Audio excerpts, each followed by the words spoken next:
الله يكفر عنه سيئاته ويعظم له أجرا. وقال تعالى: فأما من طغى وآثر الحياة الدنيا فإن الجحيم هي المأوى.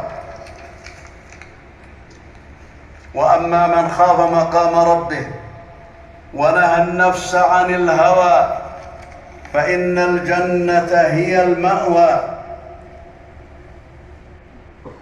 فسعادة الإنسان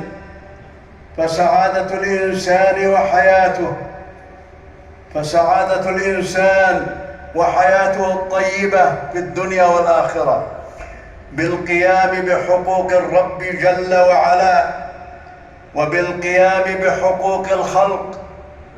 وشقاوة الإنسان وخسارته وهلاكه وخلوده في جهنم بتضييع حقوق الرب سبحانه وتعالى وتضييعه حقوق الخلق وظلمهم. قال تعالى: وتلك القرى أهلكناهم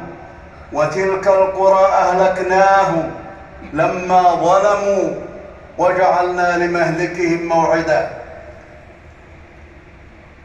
فصلاح العالم كله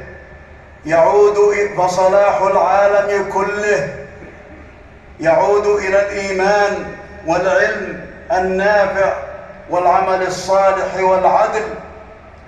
وخراب العالم كله يعود إلى الفسوق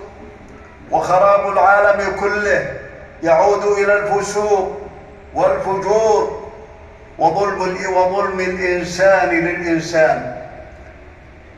ولأجل إصلاح الإنسان